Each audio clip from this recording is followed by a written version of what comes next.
Hello, everyone, and welcome back to a new Movie Nights Roundtable. As always, it is both myself and the amazing Nicholas Ericchio. Nick, how are you, buddy? Hi, buddy. How are you?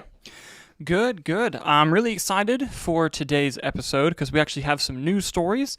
We have a fun debate, which, if you've seen our thumbnail, is the main topic of today's show. But we actually want to kind of get things started on a bit of a somber note. And allow me to kind of pull up our thing here. First, we need to point something out that's incredibly important, and it's look at this amazing graphic that Nick made. Look at this thing. I'm covering up the wonderful logo in the corner, but look at it. It's gorgeous. But My yellow. but the thing that we wanted to start off on the somber note with was just very recently saw the passing of David Lynch, who was one of the pioneer filmmakers of creativity, really. And here I'm going to get rid of us so they can just see here. He had an amazing body of work. He was beloved by many people in film circles. He directed amazing films such as Eraserhead, which I'm pretty sure Stanley Kubrick at one point said was one of the best films he had ever seen. The Elephant Man with the transformative performance from John Hurt. You have the original Dune, which literally, was impossible to make at the time, but he still found a way to do it. You also have Twin Peaks, which he was notably famous for doing. And while on a personal level, I didn't quite to connect to his work as much as a lot of my friends and colleagues did, but there is no denying the just incredible stranglehold that he had on creativity and filmmaking and the reverence that people have for him. And he's going to be sorely missed by a lot of people in the community. And did you want to add anything? Yeah, no, I mean, kind of like with you. I personally actually haven't seen really anything he's done. He did like a Netflix thing with a monkey called "What Did Jack Do?" I Mm. watched. That was weird, and I guess that's on par from my understanding on it. But I guess my closest connection would be his small role in The Fablemans, the Steven Spielberg movie, Right, right, where he played John and just Ford. the weather report that he did on Twitter every day. That's So right. besides that, I mean, I don't discredit, I don't know anything really about his outside of the general movie knowledge of like, oh, that's David Lynch, Hmm. So but this does make me want to go in because I feel like he is such a big part of cinema history that I do want to go watch some of his work just out of respect for the role that he's played. Of course, and that's Mhm. it's very well said, very true. And now we're going to move on to a bit more positive things, more fun things here. Let's move on over to go to our first news story topic that we've had in a while, Nicholas. So let's hop into that, and that is that Joel McHale is joining Scream 7 as Sidney Prescott's husband. Now, this has caused some fun debate because originally we all thought that Sidney Prescott's husband was going to be Patrick Dempsey from Scream 3. And, it kind of seemed to go that way. And Daniel RPK actually did a lot of reporting. For those of you that don't know, he is like an inside scooper. He has a Patreon. He's right most of the time, but he's been wrong before. But he had initially said that they were trying to get talks with Patrick Dempsey in to kind of figure out what's going on. But it ended up falling through. So they went with Joel McHale. And when they went with him, they're still going to keep the name Mark because they canonically said that in Scream 5 when they mentioned that Sidney had a husband. And this is kind of what the Hollywood Reporter had to say. Let's pull it up here. Scream 7 has found the actor to play husband to Nev Campbell's Sidney Prescott, and that is Joel McHale. He is on board to play spouse Mark Evans. Little fun little new last name there. And let's see. As the community and Yellow Jacket star joins the latest installment from the horror franchise produced by Spyglass, earlier, Isabel May was tapped to play Campbell's daughter in Scream 7. And then it just kind of goes on to describe, some of the behind the scenes stuff that we've all known about with that movie. But Nicholas, I kind of want to throw it to you. Does this excite you with Joel McHale playing Sidney Prescott's husband? And, what do you think this could mean for the franchise and for that movie? I mean, it does. I was excited about the concept of Patrick Dempsey returning. I know that Scream 3 is sort of one that always gets kind of brushed under the rug, Yeah. but it has the best line, in my opinion, of the he was making a movie called Stabbed. He was stabbed, which I think Yes. is just great Scream content. But unfortunately, that fell through. It happens. I think Joel McHale's a good replacement. Not that he's playing the same character, but Yeah, no. Community is one of my favorite TV shows of all time. Which he was the it was an ensemble, but everything was sort of anchored around Jeff Winger. his character for that. I've kept up with his career. I've watched. I think Animal Control is on its third season that just started, starring him. So I've been keeping up on that. I know he was on the very popular show Stargirl. He had a Okay. bit of an arc on that. Yeah. So I mean, he's good talent, I think, and I've seen him perform live. He was one of the like comedy things at in my college. It was like they did like Was during he really? homecoming week. They had like they had stand up specials like during homecoming week, and Joel McHale was one of them. I did Um, not know that. yeah, kind of off tangent there, but great. Does it arouse my suspicion that he's probably the killer? Also, yes. So hopefully, I maybe mean, they listen, play into if you're yeah. connected to Sydney, there's a big chance that it's probably going to happen. So I I understand. mean, it is, yeah. He's known for playing those sort of douchey type characters, so it kind of leads me. But maybe the writers will use that as sort of a red herring, a little metagaming in the movie universe. But we'll Yeah, see. I mean, it excites me. I like him. fair. I also want to point out that RPK also reported that. Sorry if you can hear my crazy dog. That RPK also reported that after Patrick Dempsey kind of denied being in the movie, that Kevin Williamson, the writer, is like, all right, we're not referencing Scream 3 at all then, because famously he was removed from writing that movie, and it's the only movie in the Oh, wow. franchise that he doesn't have writing credits on. So it makes sense that obviously he pivoted with this direction and wants to, not talk about that. So I understand it a little bit just from a beef perspective, but, it is what it is there. Speaking of Scream 7, Nicholas, Mm-hmm. that's not the only news we have with the cast. We also have Jasmin Savoy Brown returning. She played Mindy Meeks Martin in Scream 5 and 6.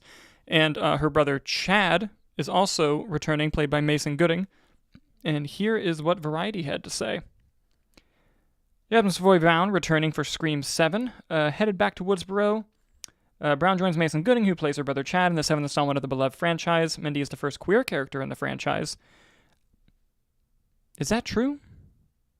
Maybe Robbie was lying about being gay in Scream 4, trying to save himself. Regardless, the movie is currently shooting in Atlanta with Kevin Williamson directing Scream, Sydney and Nev Campbell, Courtney Cox, all the stuff that's already been reported on.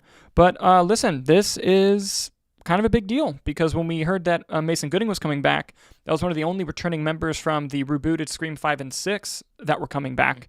So the fact that she's coming back too, I think, is a good sign. Because when I heard that Mason was coming back, I was like, oh, he's probably just the opening kill. He's probably dead. But hearing that they're both coming back makes me think that they may actually have a larger role to play in this. What about you? Or a double opening kill. Oh. Take the twins out in one go. Not impossible. No, listen, I know there was a lot of stuff that happened with this production from, Jenna Ortega and Melissa Barrera removing themselves from the project, and Nev Campbell's sort of contract dispute, why she wasn't in Scream 6 and she's coming back for 7. But to me, I think the twins have been sort of the standout characters of the reboot. I think that they were the ones that I sort of looked forward to most seeing every time. And that's probably my connection from, what's the uncle's name from the original? Randy. Randy? Mm-hmm. Randy being a fan favorite, and them sort of being able to bring that. Jasmine Savoy Brown knocks it out of the park in the movies with her big sort of movie spiel. Like, here's the meta reference we're going to in this one. So, having her back, I think, is very exciting. It's very exciting for me too. And I think that their dynamic, their chemistry was really good together as well. And it'll be interesting to see how they play into this new story, since we're going back to focusing on Sydney. Moving on to our next news story before we get into our big debate here. Something that's been debated recently is, Netflix and theatrical releases, because there was a whole situation where they gave Glass Onion, the sequel to Knives Out, like a partial theatrical release for like a week or two over Thanksgiving, and then immediately pulled it, put it straight to Netflix, lost a lot of money was left on the table there, and it left a lot of people wondering, like, man, why would they do that? And then you later go to find out that Netflix's whole model, of course, is streaming, completely ignoring the fact that if your movie plays in theaters, it does well on streaming nearly 100% of the time if you look at statistics. I think 3 years after Moana came out, it was the #1 streaming movie on Disney+. And it keeps getting proven time and time again, but they don't care. They want to kill theatrical. They buy up all these indie films at festivals so they don't go theatrical. But that question came into play again when Greta Gerwig signed a deal to go direct Narnia for Netflix. This is coming off the heels of Barbie, which was a $1 billion movie, one of the highest, if not I think it is the highest grossing movie in Warner Brothers history, if I'm not mistaken. And obviously there's some incentive to put a movie in theaters there, considering the big hit that she just had. And in the midst of all this, in the midst of the negotiations, Netflix was going to try to produce a movie with Margot Robbie as a producer, and Margot Robbie turned down a tens of millions of dollar deal to say, no, I don't want to do this if we're not going theatrical, and killed it. And it kind of sent a message throughout Hollywood of, oh my God, they're really taking theatrical seriously if you're going to be negotiating with Netflix. So it has finally happened, everybody. Netflix and Greta Gerwig have come to an agreement to give Narnia an IMAX release for several weeks. This is huge news.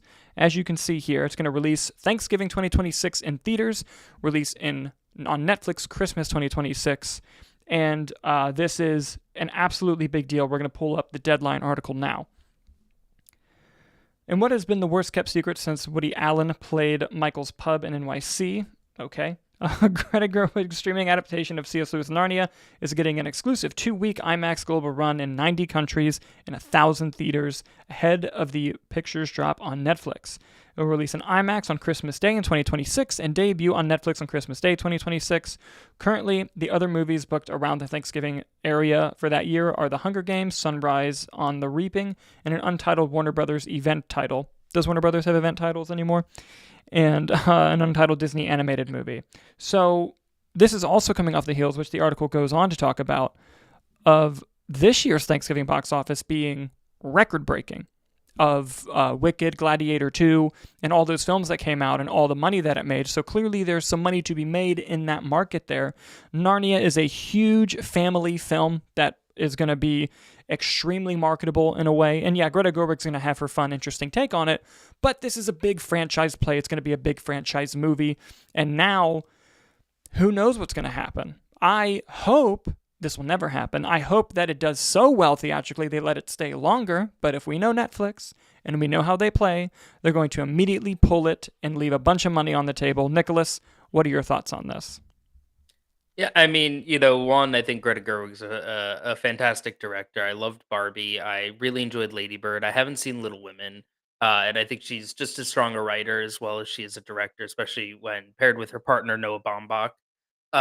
And I mean, Narnia, I'll be honest, never really. I watched all the old movie, um, Movies. and I don't know, they never really fully connected with me on that. So I wouldn't say that I have excitement going into this outside of the fact that Greta Gerwig's involved in it. I think it being a Netflix movie also kind of put my little more hesitation into it. Because I think seeing Glass Onion in theaters was a great experience, and I was fortunate enough to be able to catch it during that like week 2 week window where they had it playing in theaters. And lo and behold, like you said, it did better once it streamed. Look at Top Gun Look at Maverick. Look at that. every other sort of example of it.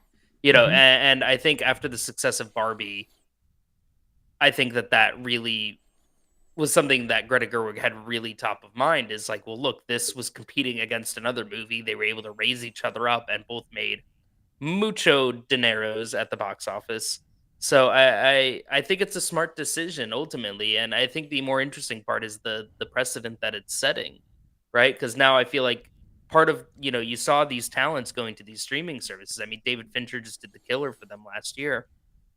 Martin Scorsese did Killers of Flower Moon for Apple. They're attracting big name talent directors who want to see their movie in a theater screen. They're movie directors.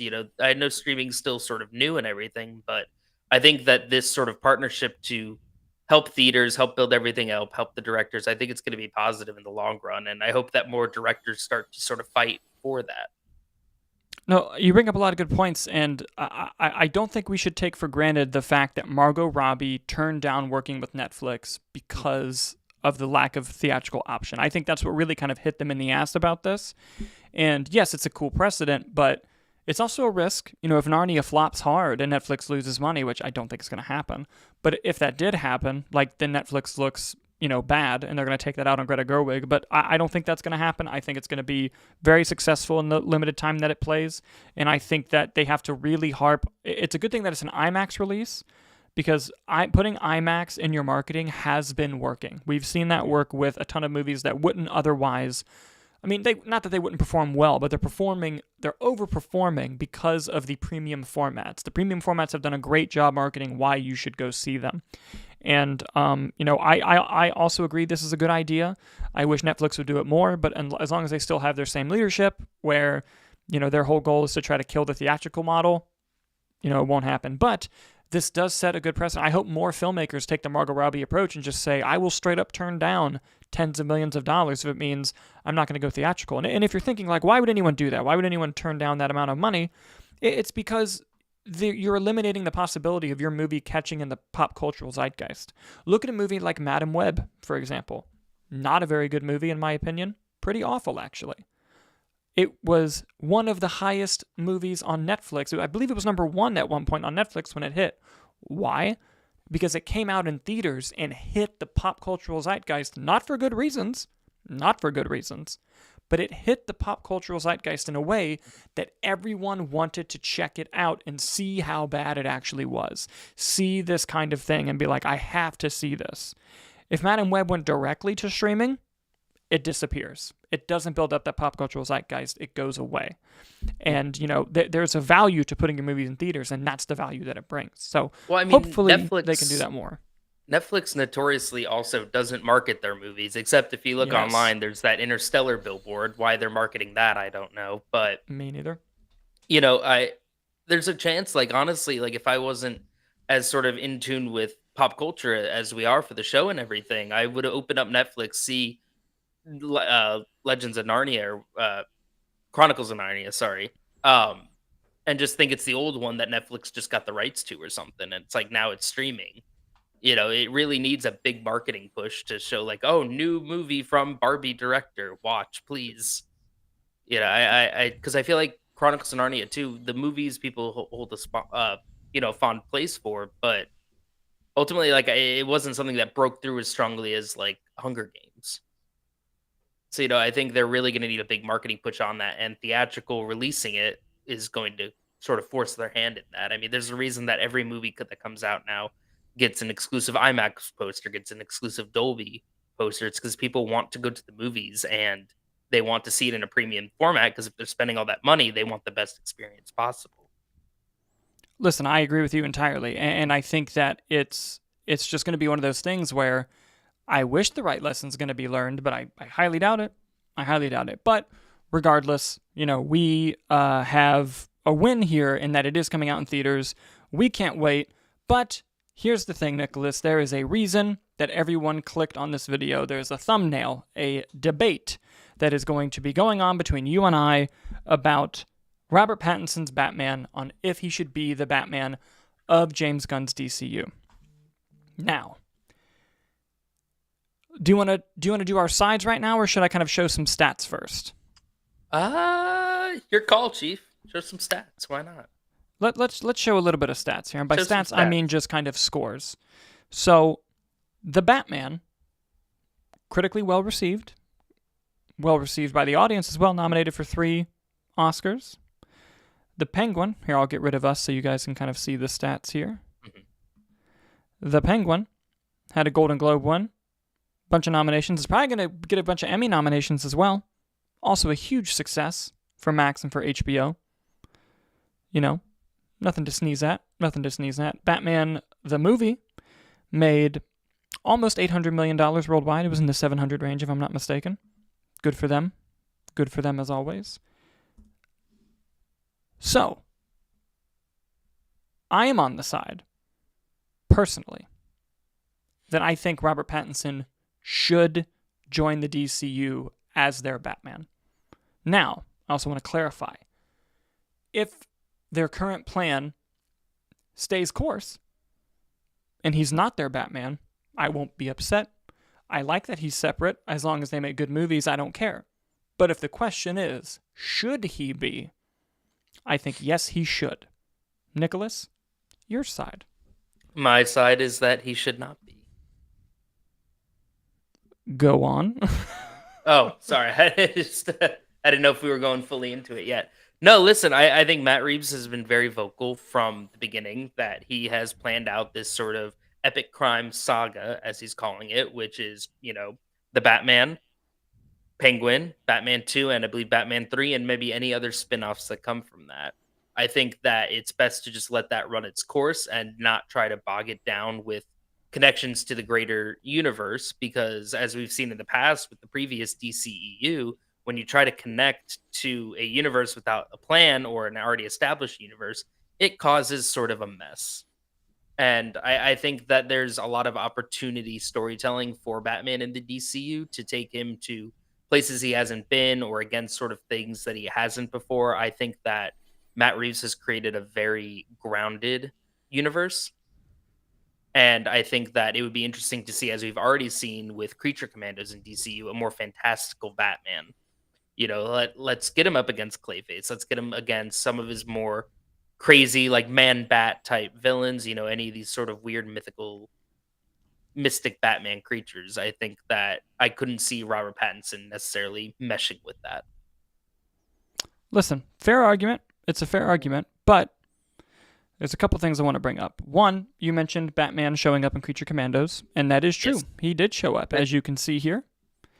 And you see him very silhouetted. Now, there are a lot of people online who are kind of going into the fact that he's like beefy and huge.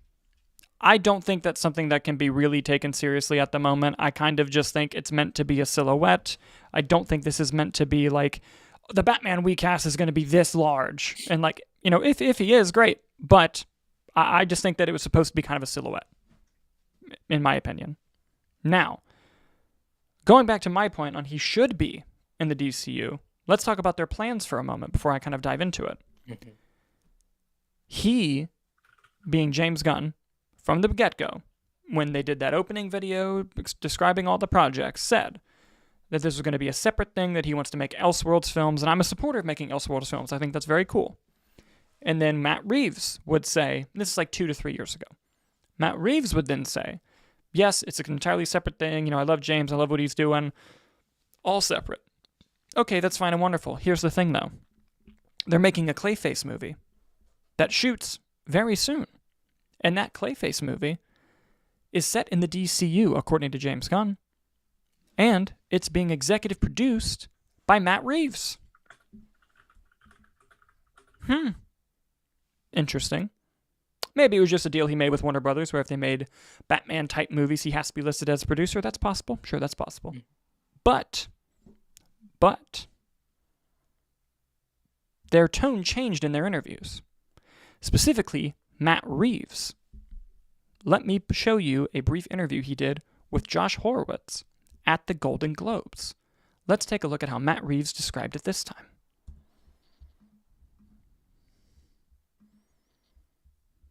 And then it'd be exciting to see where we'll go from there. And last thing for you, I spoke to James Gunn recently, and Yeah. I asked him, obviously he talked about, letting you do your Reeves-verse on his own. And I did ask him, have you contemplated recently integrating Rob into the DCU? And he said, they've talked about it, because you talk about everything. Sure, yeah. What's your attitude about that at this point? I mean, it really comes down to whether or not it makes sense. And, I think what's been great is there was really a kind of a story that I wanted to tell, we're calling the epic crime saga and all of that, which is the thrust of what we wanted to do. And it's been important to me to be able to play that out. Yeah. And, James and Peter have been really, really great about that, and they're letting us do that. And, what the future brings, I can't really tell you. I have no idea right now, except that my head is down now about getting the Batman Part 2 shooting. And So I cut it off a little bit before the end there. His big takeaway was, it depends on if it makes sense. That's not a no. That's not the no that they've been saying 2 and 3 years ago. Now, granted, you also have Andy Muschietti kind of going on saying like, the Batman's been delayed. I just haven't talked to James Gunn. And James Gunn's like, that movie wasn't fucking delayed. It doesn't have a release date. It can't be delayed. And you have Andy Muschietti. Well, he did an interview that people are pulling out of context because I think it got lost in translation because it was in another language. But Andy Muschietti, it doesn't seem like, is on the same page as James Gunn is. That's just speculation. I'm not saying anything's going on there. But my point, if it should be in the DCU, the reason why I bring all this up is because I think they're starting to realize that it should be in the DCU. And one of the reasons I'm going to go into is a reason similar to yours, Nicholas, except from the opposite point of view. And that I think that when you take a character that's somewhat grounded in reality, like Robert Pattinson's Batman, and you take, and now granted we've just seen a trailer, but you take David Cornsweet's Superman, which lives in a world with fucking kaiju dragons and other heroes and shit, you may ask yourself, well, this kind of doesn't fit. This is a weird thing, like they don't really go together.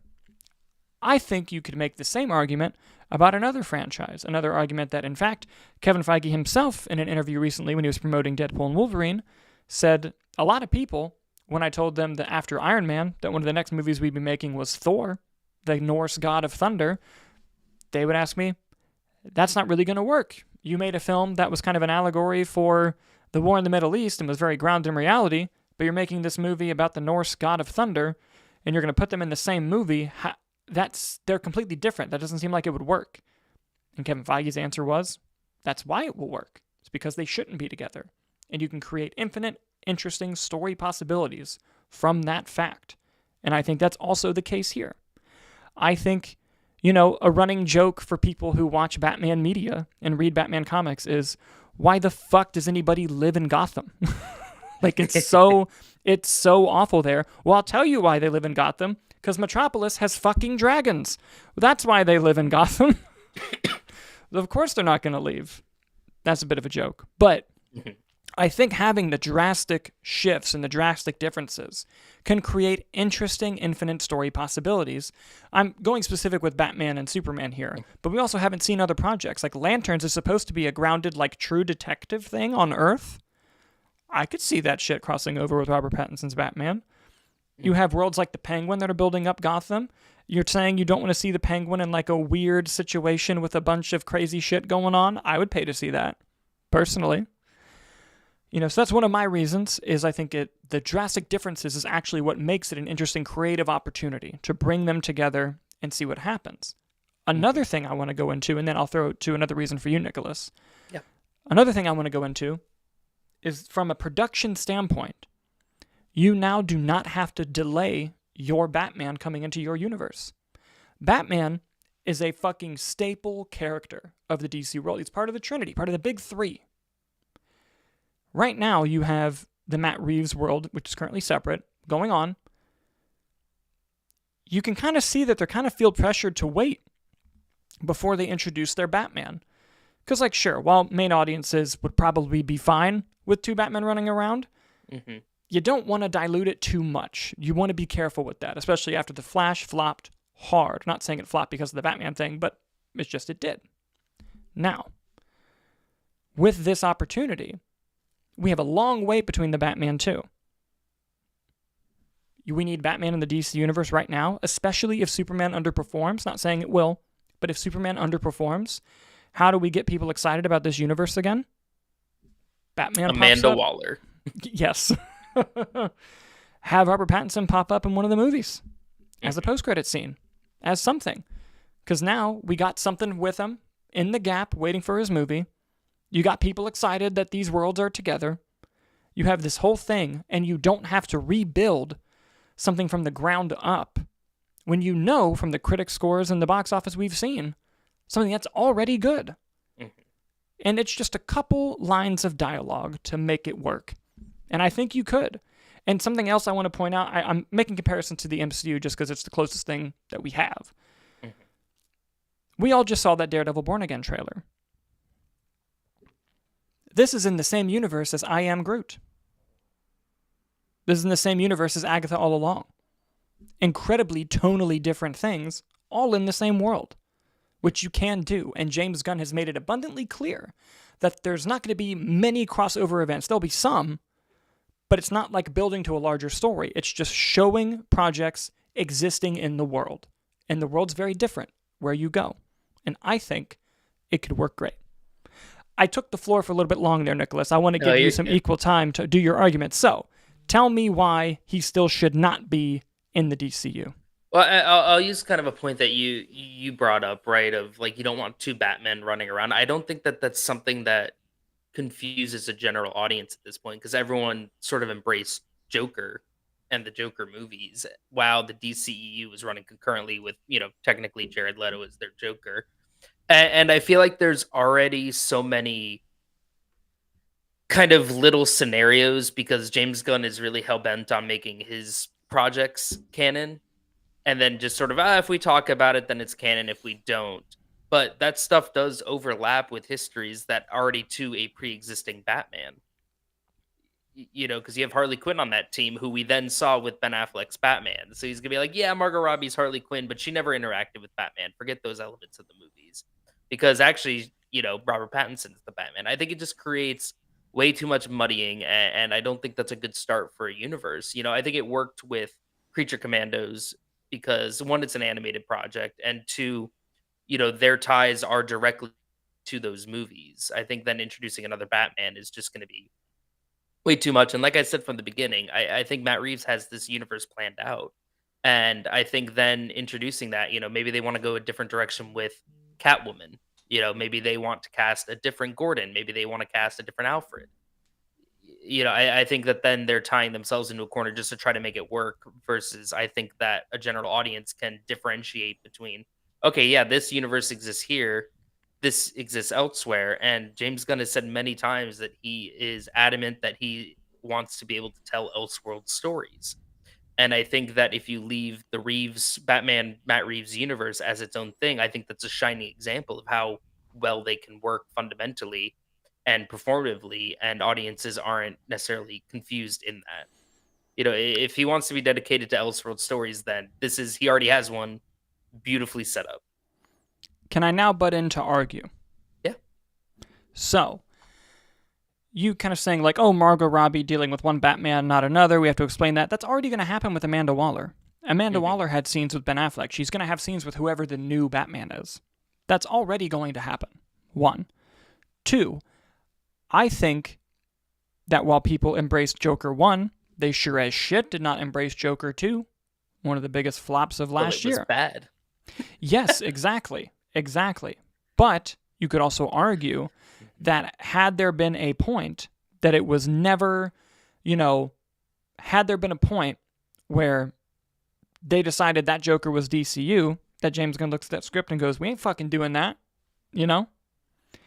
That's just a random example. But I think that it could be something really interesting and very important to have a situation where, yes, you do need to establish that you can do Elseworld stories. I completely get that, and I think it's one of the huge advantages they have over Marvel, actually, is the fact that they're willing to do that. But I think there's other examples of this. Like you have James Mangold making a Swamp Thing movie, which, from what we understand, is in the DCEU, but if they suddenly announce tomorrow that it's not, great, we have another Elseworlds project. They also announced some animated shows, like Harley Quinn is still going on. That's Elseworlds, technically. Just because you make this canon does not mean that you can't have Elseworld stories all of a sudden. That's kind of the two aren't mutually exclusive. And I also feel like the audience can be okay with it if they're good. It being good is the key to everything, which is why I actually think there's a higher chance of this happening if Superman underperforms. Again, not saying it will, but I also think that it's kind of like if you went in to a job and you're like, hey, your job is to run this team. But you kind of have into yourself, like, I kind of want to cast my own team. I kind of want to do my own thing. And then you walk in and you see this star performer, and you're like, damn it, I kind of shot myself in the foot by saying I want to do my own thing. Maybe I can convince them to come be in my thing. And I know you were mentioning, like, oh, Matt Reeves has his, like, universe meticulously planned out. Sure. But who's to say that when his plan is done, they pull Robert out? And look, we're all assuming he's going to get a third movie. We don't know that now with how long the Batman Part 2 is taking. Right? Right? So, it's all going to... It's been a minute, and it's all going to depend on if they want to keep that going. And again, let's not take, lightly that Matt Reeves is producing the Clayface movie. That means something. Granted, it could just be a thing that, they made a deal that while he's working there, any Batman-related project, like, he's going to be an EP on. I think it means more than that, especially considering James Gunn says it's DCU. I think it could be more than that, because Matt Reeves was also a producer on Batman Cape Crusader, right? I don't know. I just feel like it could be something else. I feel like it could be something else. I think that Matt Reeves very clearly after 5 years is very dedicated to taking his time on this and wanting to do his thing. So I think that having it be in that universe under specifically James Gunn's control, because I know he's overseeing everything in the Elseworld, but if you look at the DCU specifically, right, that's James Gunn's thing.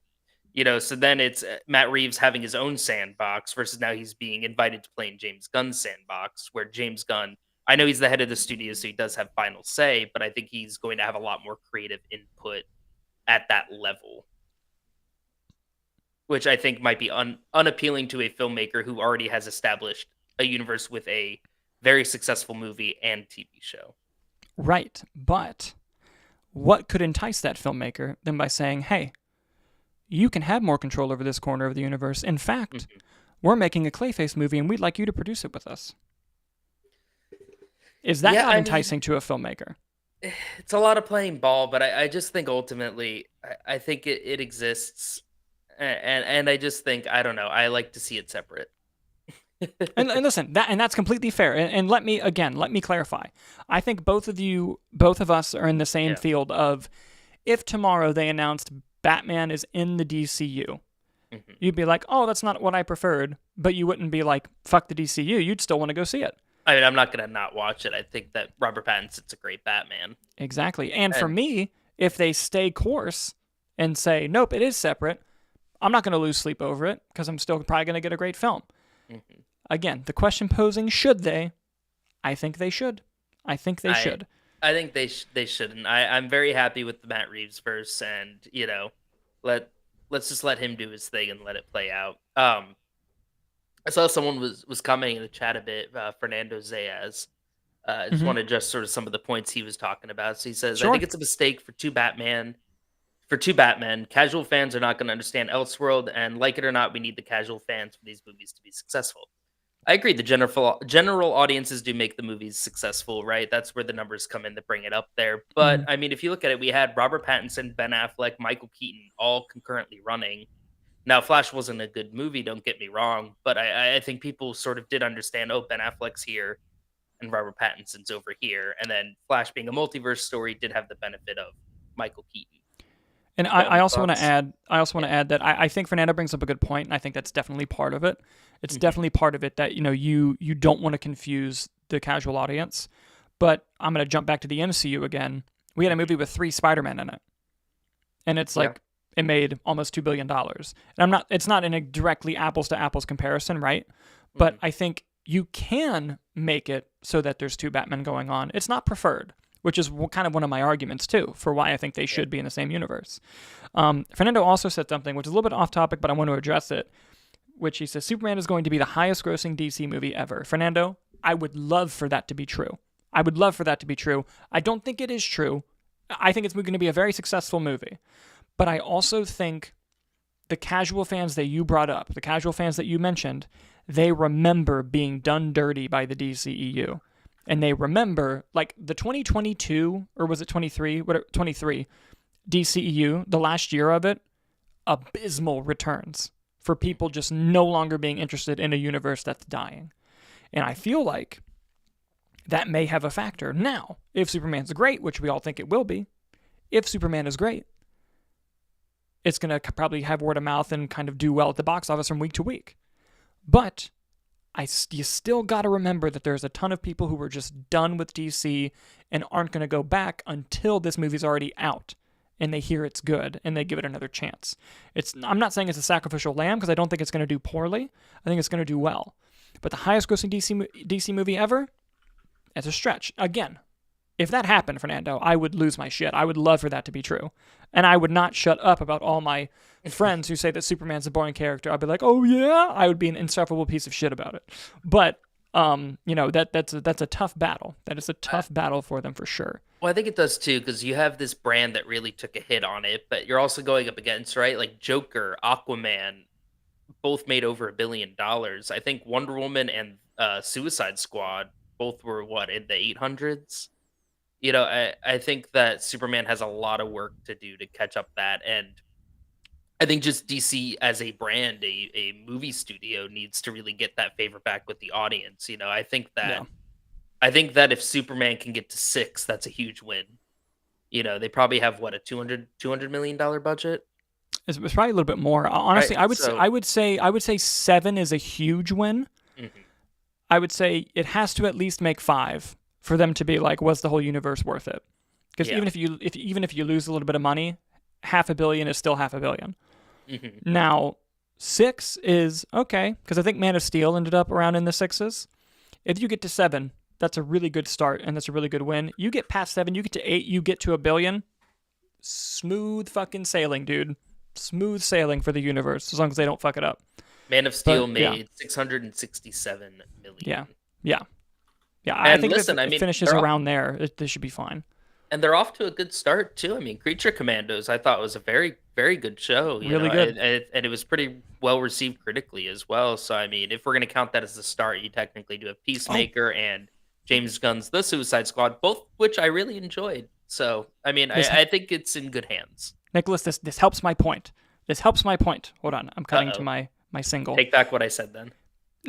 It helps my point because if you're trying to gain a bunch of wins for DC going into Superman, you got to count the Penguin. Yeah. You got to count the Penguin. And if suddenly the Penguin's part of that world and all those people loved it and they're going in to see Superman, I'm just saying it could be a win. It could be a win. Listen, I'd love to hear Colin Farrell, lament about Superman, flying freaks and capes and all. But, No, I need Penguin and Swamp Thing really bad. I need it really bad. Oh, here's a take. I haven't watched X-Men 97, Dalton. Fernando says Oh my Creature God. Commandos is better than 97. A little better. I didn't watch it, so I'm going to stay out of this, but I feel like that's an interesting thought. First of all, you need to watch it. Damn it. Nicholas, it's happened to my camera. Take it away, boy. even though you haven't watched the series. So here's what I will say. My X-Men gosh. 97 was great. I think its highs were higher than Creature Commandos, but overall, Creature Commandos had the consistency. That's what I would say. I personally, I'm going to out myself here, never been a huge X-Men fan, so, I enjoy the Deadpool movies. I ran back to the mic to give you shit.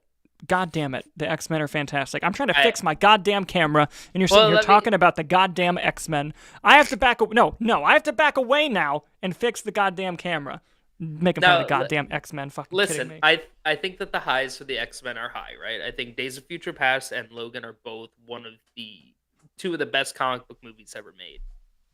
I stand by that. I don't know. It just never. I don't know. I never got into them. I enjoy the movies for when the good ones are good, but I think it's a franchise that has a lot of lows as well. I didn't grow up watching the original X-Men animated series, so when news of 97 comes around, I don't necessarily have any tie or excitement to that. But Creature Commandos, I mean, I was very excited. Weasel was one of my favorite characters from James Gunn's Suicide Squad, and they gave him a heartbreaking backstory in the show.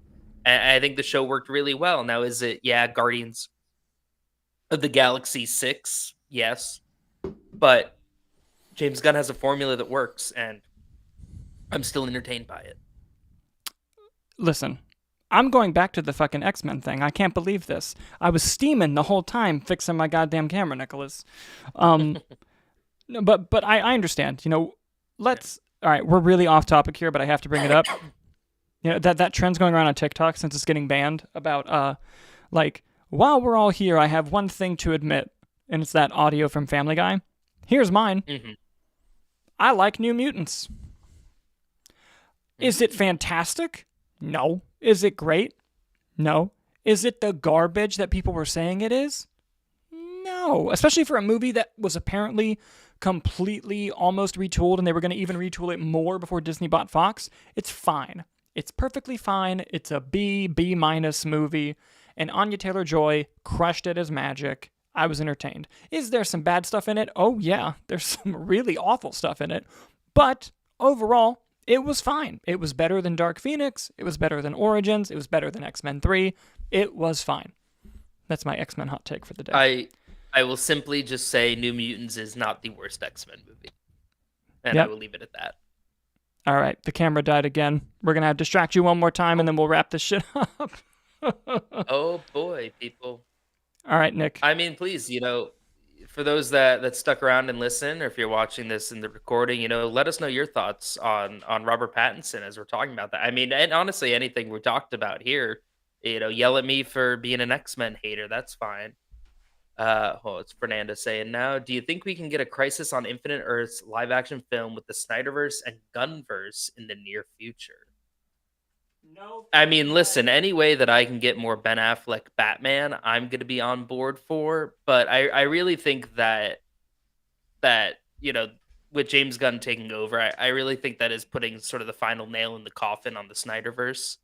Um, there were highs, there were lows, as with everything, but I don't see a Crisis on Infinite Earths film happening at that point. I think if it were, I feel like we'd be seeing new, different interpretations of the characters from these sort of Elseworlds. Like maybe that is where Robert Pattinson's Batman could fit in.